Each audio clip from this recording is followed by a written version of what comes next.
طابت أوقاتكم بكل خير من الفضائية الإريترية. نقدم لكم نشرة الأخبار والمستهل بأبرز العناوين. إريتريا تشارك في مؤتمر دول عدم الانحياز.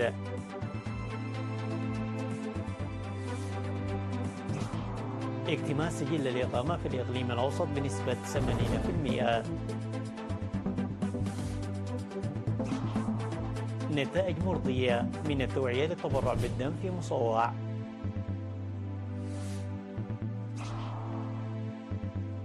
مقتل 9 أشخاص في غارات باكستانية انتقامية على إيران.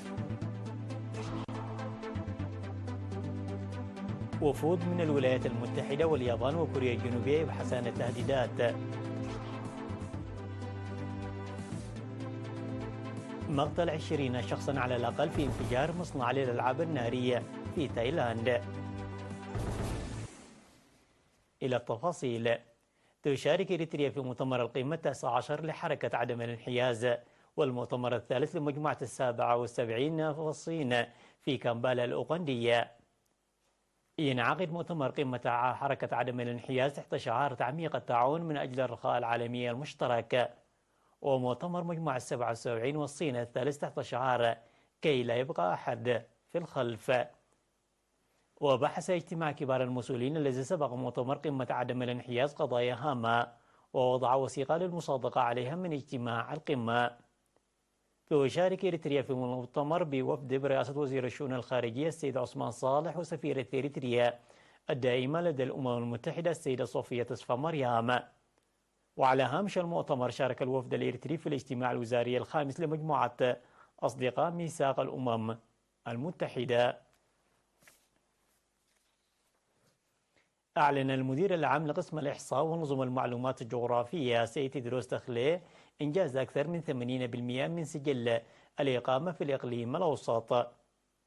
وقال أن مهام القسم تشمل جمع وإعداد المعلومات الإحصائية والخرائطية الهامة لإدارة الإقليم وهيئاته من وقت لآخر، ووضعها في قاعدة البيانات في أجهزة الحاسوب وإعداد نماذج لجمع البيانات وتحليلها، وضمان التعامل الحديث مع المعلومات في جميع الأقسام الإدارية، وتطوير أنظمة وبرامج الكمبيوتر لجمع البيانات والتحليل والنشر، كما يشمل إعداد الخرائط التي توضح البرامج التنموية والهيكل الإداري في الإقليم.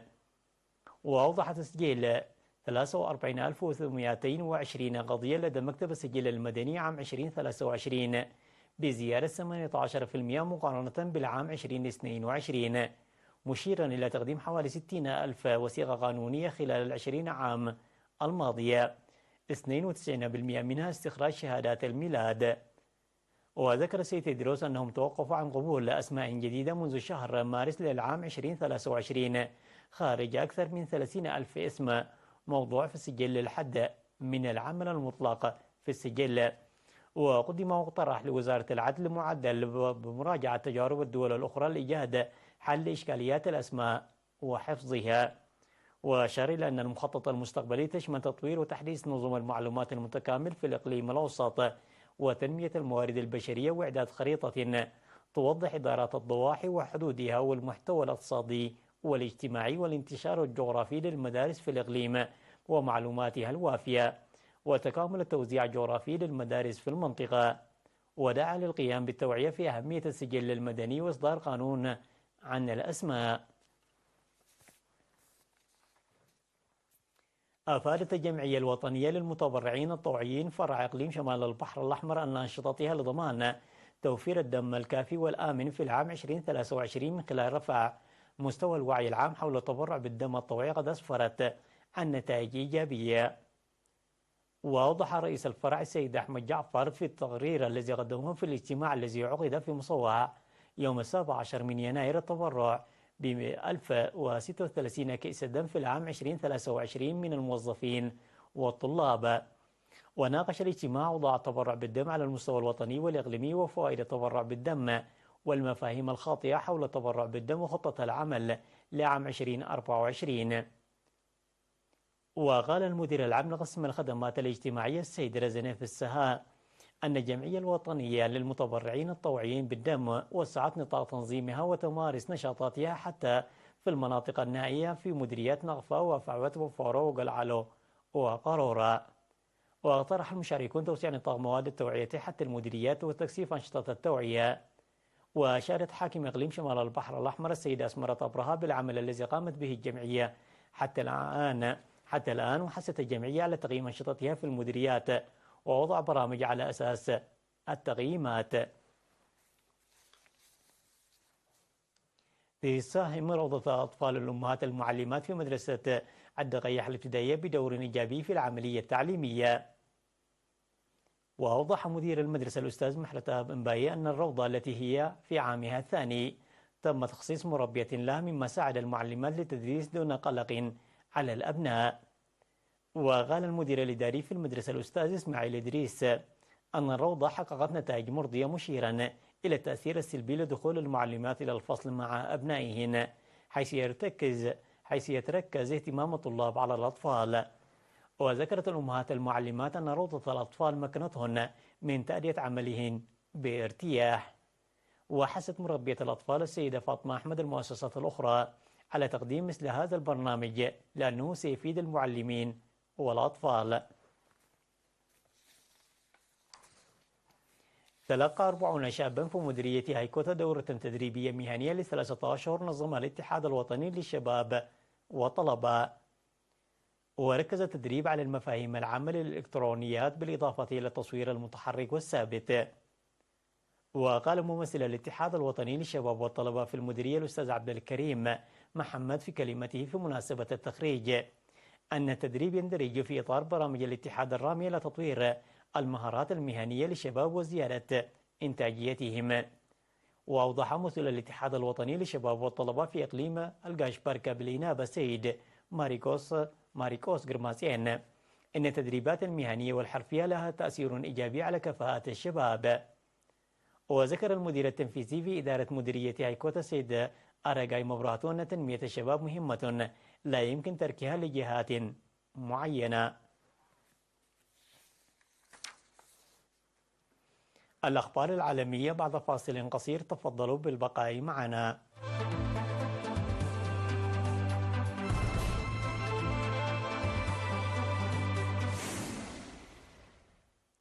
قتلت قارات جوية باكستانية على إيران 4 أطفال و3 نساء حسب ما قال مسؤول محلي للتلفزيون الإيراني الرسمي، بينما تم الإعلان في وقت لاحق عن مقتل 9 أشخاص. وجاءت الضربات بعد أن شنت إيران ضربات على باكستان، مما أدى إلى زيادة التوترات بين إسلام آباد وطهران. وقالت وزارة الخارجية الباكستانية أن القوات الجوية الباكستانية نفذت ضربات انتقامية على مسلحين داخل إيران. وجاءت الضربات في أعقاب مقتل طفلين في إقليم بلوشتان الجنوب الغربي. وقالت المتحدثة باسم وزارة الخارجية ممتاز زهرة بلوش أن رئيس الوزراء الباكستاني المؤقت نور الحق قطع رحلته للعودة إلى بلاده.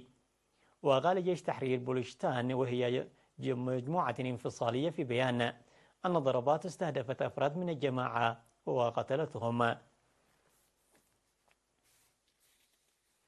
أجرى المبعوثون النوويون من كوريا الجنوبية والولايات المتحدة واليابان محادثات في سيول يوم الخميس وسط علاقات متوترة في شبه الجزيرة الكورية وتنامي العلاقات الروسية الكورية الشمالية. وأدان المبعوثون النوويون لكوريا الجنوبية والولايات المتحدة واليابان التجارب الصاروخية النووية المستمرة التي تجريها كوريا الشمالية وتعاونها العسكري مع روسيا. واجتمع المبعوثون النوويين لكوريا الجنوبية كيم غان والأمريكي جوانغ باك والياباني هيروميكي نامازيا في كوريا الجنوبية. ودعا كيم غان كوريا الشمالية إلى وقف تجاربها للأسلحة النووية. وقال أيضا أن كوريا الجنوبية ستقبل دائما الكوريين الشماليين بذراع مفتوحة.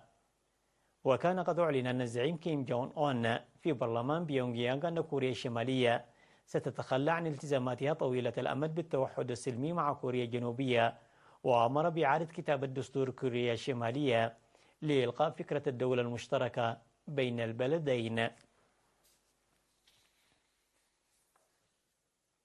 بدأت فرق الإنقاذ عمليات نقل جثث ضحايا انفجار بمصنع للألعاب النارية في وسط تايلاند.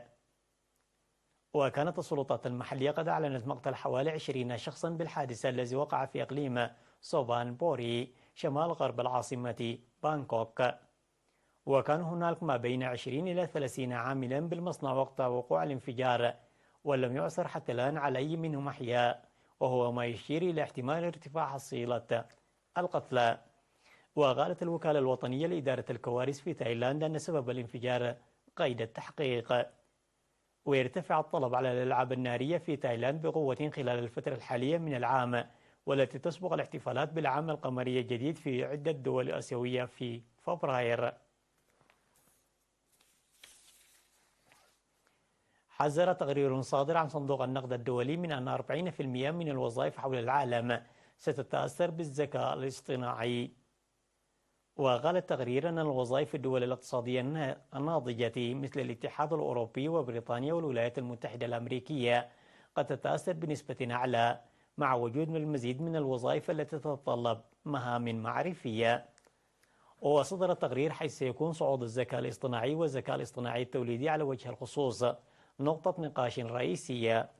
ويقول التقرير أن الدول المتقدمة التي تتوفر لديها إمكانيات أكبر للتقنيات الذكاء الاصطناعي في وضع أفضل من غيرها لحصد منافعه. وأوضح مؤشر الاستعداد للذكاء الاصطناعي الذي أنشأه الصندوق أن سنغافورة والدنمارك والولايات المتحدة هم أكثر الدول العالم استعدادا للذكاء الاصطناعي.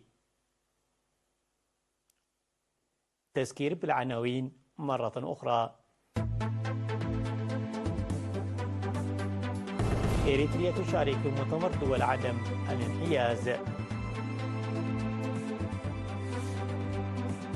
اكتمال سجل الإقامة في الإقليم الأوسط بنسبة 80%. نتائج مرضية من التوعية للتبرع بالدم في مصوع.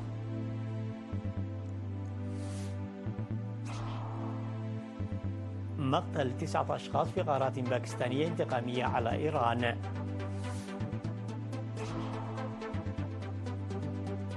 وفود من الولايات المتحدة واليابان وكوريا الجنوبية يبحثون تهديدات.